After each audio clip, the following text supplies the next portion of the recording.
everything ready and somewhat rehearsed for this week's video.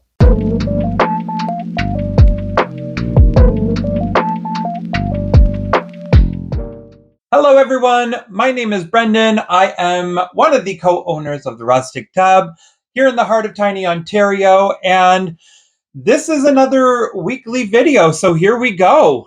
For those of you who are coming back and watching the channel always, you know I'm about to dive into a wonderful monologue of what we're doing today and what we're using.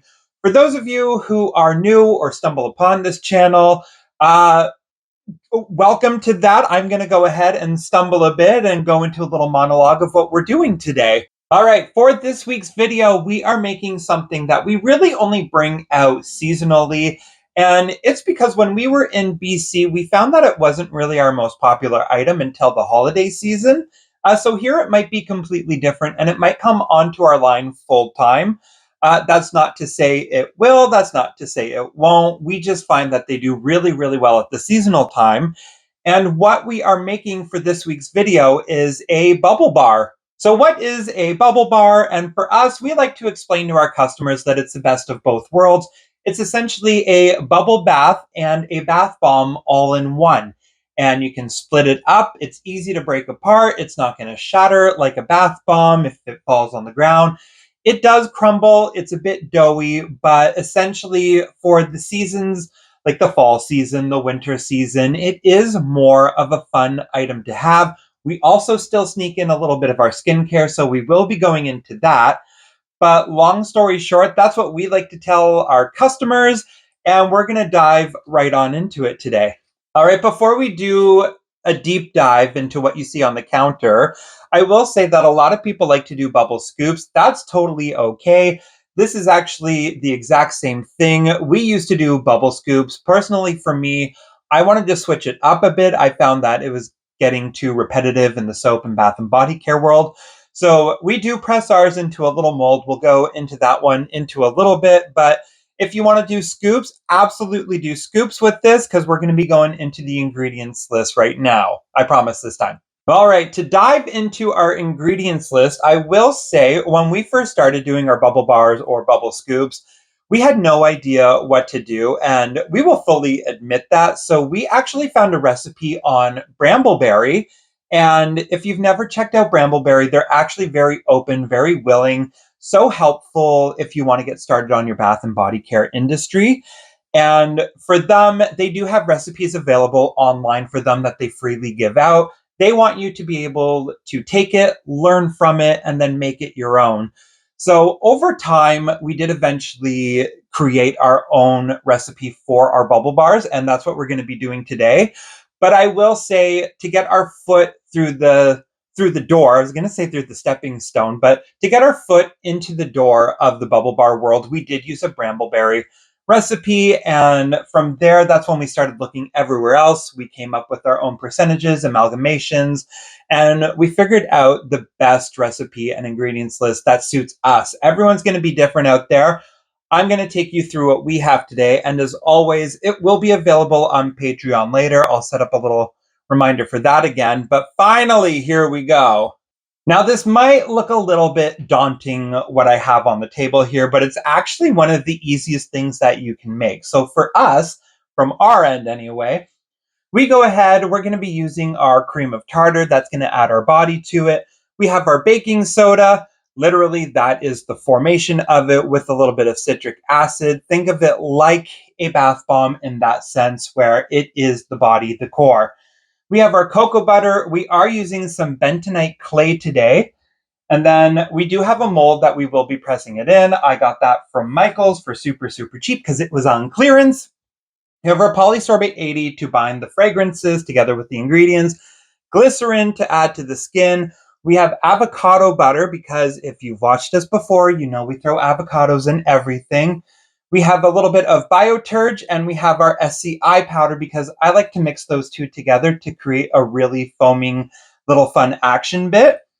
And then, because we're dealing with fine particles in the air, we have our mask ready to go.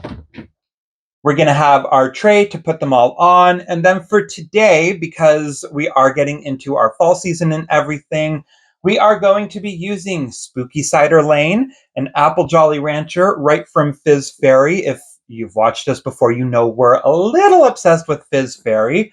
And then we're also using the Apple Green dye and Jet Black dye, once again from Fizz Fairy. So I know it seems like a very daunting list, but once we start measuring into everything and getting it going, you're gonna see just how easy these are. So I'm gonna get gloved up and we're gonna start mixing all of our ingredients together. So we'll switch up our camera angle as always, and here we go. All right, first things first, safety as always, get your gloves on because you are essentially touching other people's products at the end of the day. We're going to be going ahead, mixing in our butters and our liquids into our heat-safe glass container. So we're going to dive right on into that.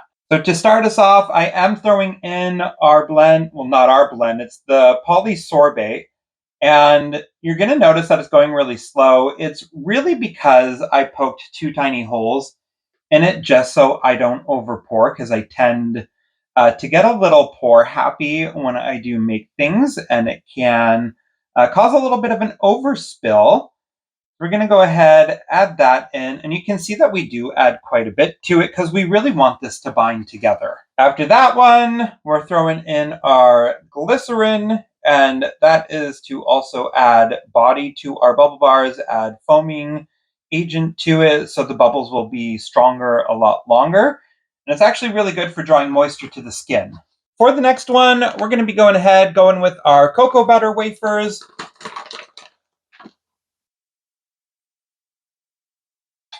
And we're just going to throw in the desired amount. Cocoa butter will give your bubble bars body. And that's what you need for them to set up, is you really do want this to be a good standing bar. So cocoa butter will add hardness to it. Also really good for the skin. Last but not least, we are going in with our avocado butter. So for us, I did throw this into the fridge for a little bit, so it is a little hard. Avocado is generally a pretty soft material for it.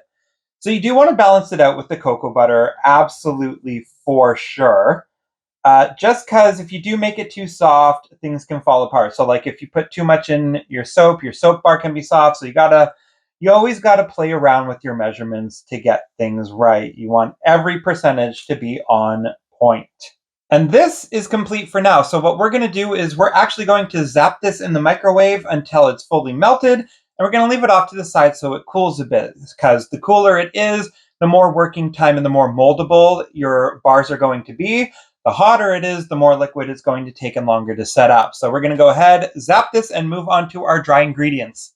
Okay, so guess who, when they put on their mask, they hit the button to not record, so you didn't see me struggling putting on the mask, and then forget to hit the button to record when they were adding in all the dry ingredients, because this person right here. Anyway, in this bowl, I have mixed up our baking soda, cream of tartar, citric acid, our bentonite clay, and our SCI and bioturge. So it's all in here right now.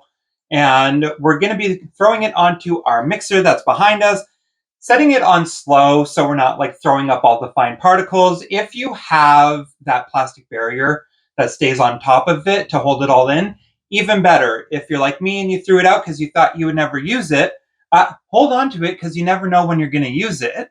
But we're going to be throwing this on right now, getting everything melted down, and let's hook it up, ready to go, and make sure that I hit the freaking record button from here on out again.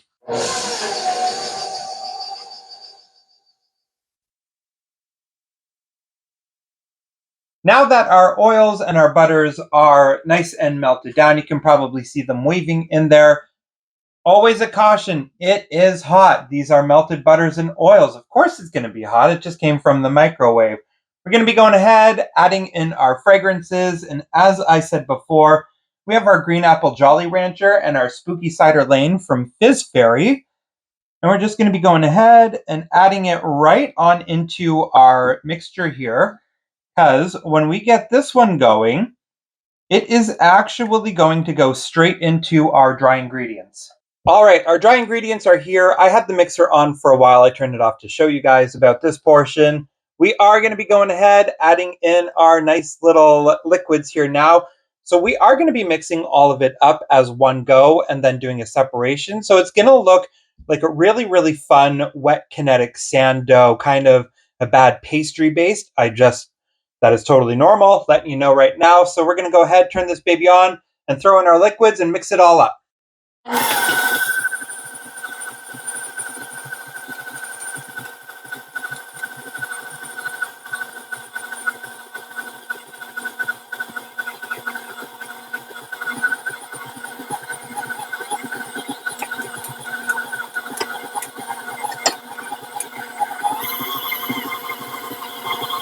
All right, so with that, you are going to be left with something that is like a warm, soft Play-Doh material. This is exactly what you want. So this is the base of the bar. However, it's kind of boring right now, and we're not a boring company, so we're going to be going ahead, splitting it into the two different bowls and adding our colors and mixing it all up again. And now that they're separated, this one's going to be green, this one's going to be black. It doesn't matter which one is what, so we will be right back when those colors are added in. Okay, so as you can see, we have our color added to it. The black does come out gray. I can assure you it goes black in the water. And then we have a chunk of our green ready to go. If you find that your colors aren't like really wowing when you're mixing everything up, literally 1 to 2 squirts of water will get it activated, ready to go. And for this moment, we have our mold ready. Like I said, I got this one from Michael's. This one is super easy to work with. And the best part about this stuff is it's not really going to make a mess. You can just throw it in, add in to whatever you want. It's going to look fun now, but remember, you are going to be squishing it down because you want these bubble bars to be tightly molded to it. And you can really have your own fun with your own creativity. If you want to add your swirls, add your swirls. No one's going to tell you no. This is your project. No, it's probably easier just to add the green first and then the black. Now remember what I said. The hotter the bar, the more harder it's going to be to get a real full solid bar form. So if you find that it is too soft, honestly with this stuff you can leave it out. It will air dry a little bit. You'll have some body, you'll have some volume to it. Or if you really feel like you need to kind of walk away from it for now, you can walk away from it. You can even leave it in the fridge to let it set up. Like this stuff isn't going to go anywhere. You want to make sure that everything is filled in there. So it's okay to flip it around, do whatever you need to do, get it molded in there. So on and so forth. You can kind of swirl your design, mix it up at this point, get those edges where you need to get them. And then I'm looking for any gaps in here that may have occurred. This one is showing a little bit. And with any gaps, you can just kind of press them out, press it into the mold. It's really good for that. This stuff will stay in there. Not really much of a messy situation for this at all. And then once you're happy with your design, make sure it's all nicely packed in there. I'm going to go ahead. I'm going to grab our scraper, and I'm literally just going to do that and pat it down. And I will put the pieces back in the bowl to be reused again. So the more you do this, the more tie-dye, more mixed up it's going to be. So it can also be the more fun looking bubble bars that you will have. Okay, with that like that, I'm just going to go ahead, pat them down a little bit more. Because if you pack them down too much, the mold will squish out. You'll get a really fun, wonky looking bar, and then unmolding it will not be fun. I'm going to go ahead. These are still soft. I'm going to let it set up. So we're going to be back in a little bit when they are ready to demold.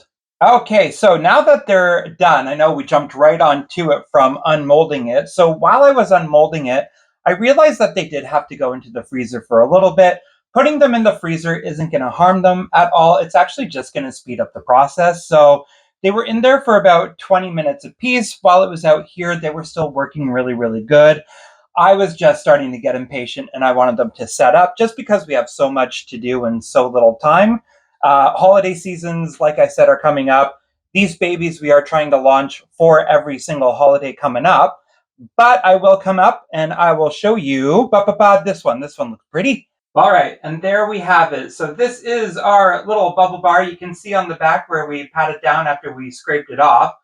So this baby will still hold its shape. If you do squeeze it, it will have a little bit of indentations on it. That is totally fine. This is what we want. So these are our bars that we now have coming up for this holiday season. If they stay back, I'm not too sure if they will. We'll see how they perform here. And so easy as that, we pressed them out, threw them in the freezer. We had a lot of working time still with this. So even if you only have one mold, like what we do right now, you can go back and forth to the freezer, let them set up in 20 minutes. Because when you try to get impatient and you're trying to force it out, this is what happens. So this one will probably be a personal use tester bar one. And after demolding them the way that they are now, where they're the actual blocks, I have to be patient with this stuff. So if you do have 3, you can let it up overnight, let it set up, do its thing, set it in the freezer for 20 minutes. You can keep making the rest. Dealer's choice. Or you can literally take your ice cream scoop, put it in the bowl, scoop it, and plop it down, and that's ready to go. So I can definitely see why the bubble scoops are a way to go with most bath and body care people. For us, I just wanted to have something uniformed, kind of set off, ready to go. So I'm personally happy with this one. Okay, and for the batch that we made today, we did end up with 14 on the tray, so they'll be ready to go. Now, the fun part is we get to take photos, get them ready for everything else. Okay, with these done, we're going to go ahead, we're going to get our photos taken for them. We're going to go ahead, get them up online, get them ready for our wholesales and everything else. So if you like what you see today, please do not forget to like, subscribe, ring that bell for notifications whenever we post. We are starting to catch up again. I'm getting back on my schedule. And our recipe and everything will be located on our Patreon if you just want to show some extra love there. We're always, always thankful for everyone. And until then, we're going to see how these babies do. So thank you so much for watching this week. And we'll see you soon, everyone. Bye.